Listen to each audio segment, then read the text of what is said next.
इस कहानी को थोड़ा ध्यान से सुनिए, क्योंकि यह कहानी आपकी जिंदगी बदलने वाली है। एक समय की बात है, महात्मा बुद्ध के सबसे प्रिय और करीबी शिष्य आनंद एक बार कहीं जा रहे थे। तभी रास्ते में उन्होंने देखा कि एक आधे उम्र का व्यक्ति एक चट्टान के ऊपर बैठकर रो रहा है। यह देखकर आनंद वहीं रुक गए और उस व्यक्ति के पास जाकर उसके दुखी होने का कारण पूछा।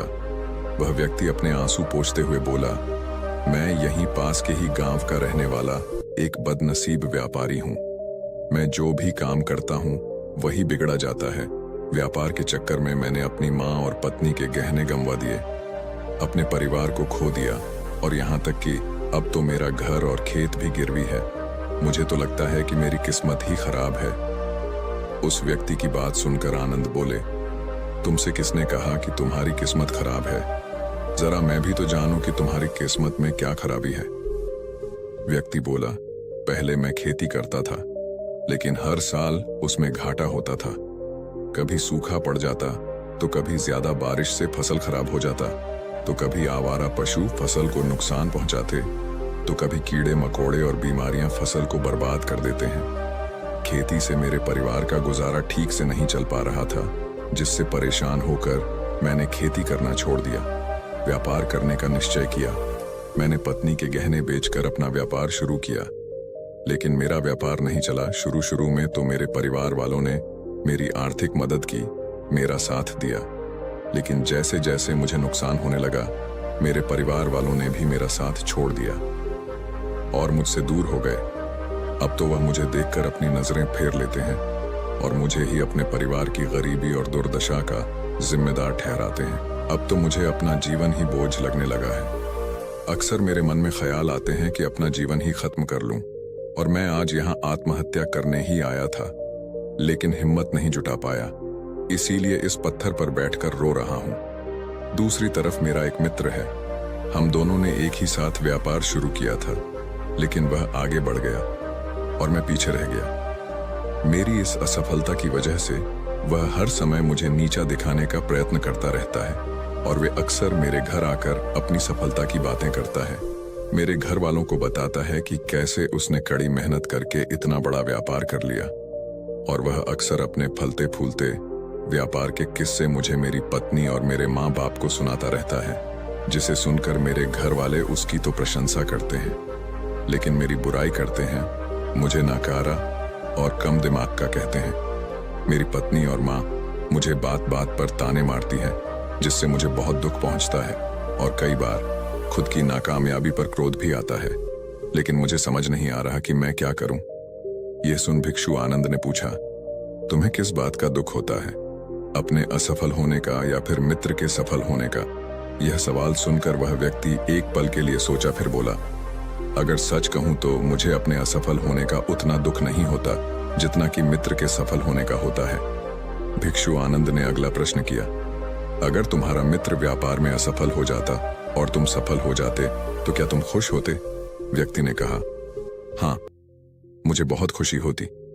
आनंद बोले, इसका मतलब कि तुम्हारी खुशी तुम्हारे मित्र पर निर्भर करती है। अगर वह चाहे तो तुम्हें खुश कर सकता है, और अगर वह चाहे तो तुम्हें दुखी भी कर सकता है। तुम स्वयं से ना तो खुश हो सकते हो और ना ही दुखी हो सकते हो। भिक्षु की बातें सुनकर व्यक्ति थोड़ी देर के लिए सोच में पड़ गया और फिर बोला, आपकी बातें सुनकर मुझे कुछ आशा बन रही है। तभी भिक्षु आनंद ने कहा, जब हम किसी से आशा बांध लेते हैं तो उस पर निर्भर हो जाते हैं, फिर हमारी खुशी और दुख भी उसी पर निर्भर करने लगते हैं। इसीलिए सबसे बेहतर है कि तुम स्वयं से आशा बांधो। जब तुम ऐसा करोगे और साथ ही पूरी मेहनत और ईमानदारी से काम करोगे, तो तुम्हें सफलता अवश्य प्राप्त होगी। तुम्हें लगता है कि तुम्हारा मित्र तुम्हें नीचा दिखाने आता है, दुखी करने आता है, पर अगर ईमानदारी से विचार करो तो वह बातें तो सच्ची ही कहता है। वह अपने संघर्ष और अनुभव की बातें बताता है।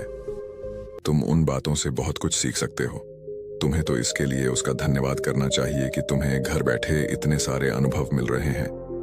तुम अनुभवों का लाभ उठाओ, नई शुरुआत करो, ईमानदारी से कर्म करते जाओ, हार मत मानो। एक दिन तुम्हें सफलता जरूर मिलेगी। आज तुम जिसे अपना बुरा वक्त और बुरी किस्मत कह रहे हो, एक दिन यह बदल जाएगी। और इसी के साथ तुम्हारी सोच और विचार भी बदल जाएंगे।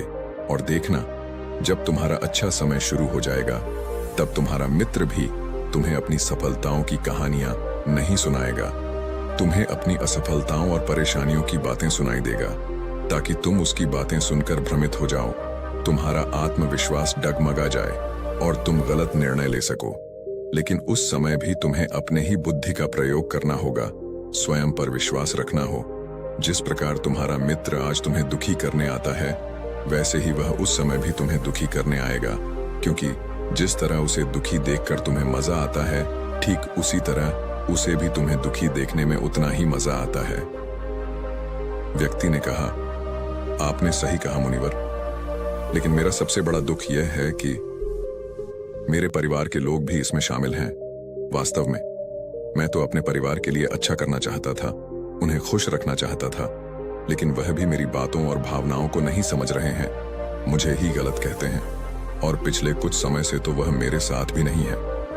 भिक्षु आनंद ने उस व्यक्ति को समझाते हुए कहा, हम हमेशा चाहते हैं कि हम जो कुछ भी करें, लोग उसके लिए हमारी प्रशंसा करें, लेकिन आमतौर पर ऐसा नहीं होता।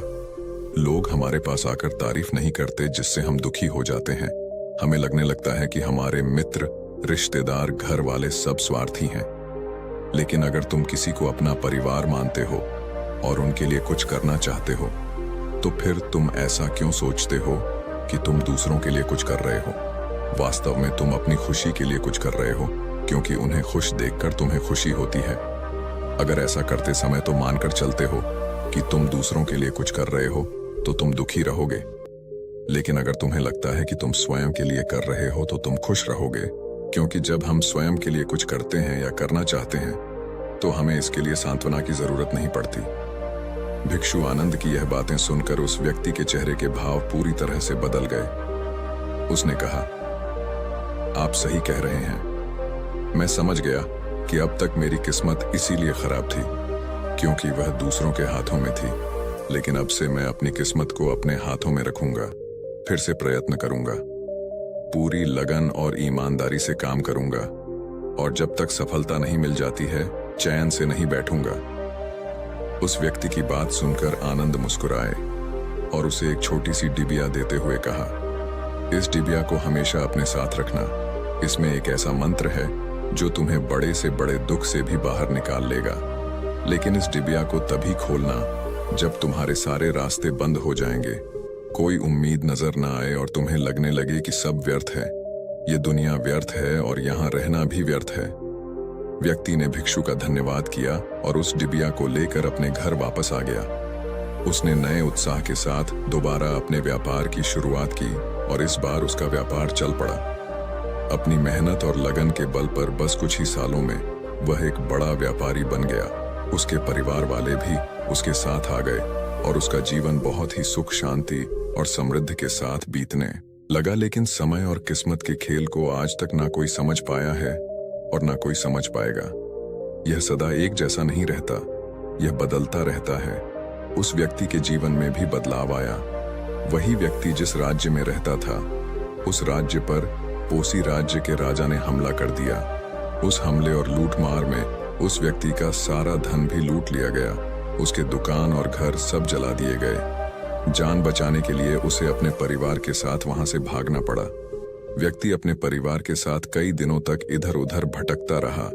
वह दाने दाने को मोहताज हो गया। उसका बच्चा बीमार हो गया और इलाज के अभाव में बीमारी से बुरी तरह रहने लगा। यह देखकर उसका हृदय चित्कार कर उठा।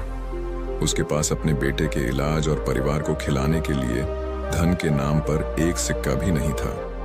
वह अंदर से बुरी तरह से टूट गया। ऐसे में उसे एक बार फिर से निराशा ने घेर लिया। उसे लगने लगा कि उसका जीवन व्यर्थ है, सारी दुनिया व्यर्थ है। लेकिन तभी अचानक उसे भिक्षु आनंद द्वारा दी गई डिबिया की याद आई। उसने उत्सुकता के साथ उसे खोला। उस डिबिया के अंदर एक पर्ची रखी हुई थी। उस पर्ची पर कुछ लिखा हुआ था। उस पर्ची को उसकी आंखों के सामने छाया हुआ निराशा का अंधेरा छट गया और वह एकदम से मुस्कुरा उठा। उस पर्ची पर लिखा था, यह वक्त भी गुजर जाएगा। दोस्तों, ये कहानी हमें सिखाती है कि समय के खेल को समझना असंभव है। यह हमेशा बदलता रहता है। इसीलिए बुरी परिस्थितियों में हमें अत्यधिक निराश नहीं होना है। आत्मविश्वास बनाए रखना है, क्योंकि समय बदलता जरूर है। आज बुरा है तो कल अच्छा भी जरूर आएगा। बाकी अगर यह कहानी आपको अच्छी लगी हो तो इस वीडियो को लाइक और चैनल को सब्सक्राइब जरूर करें। धन्यवाद।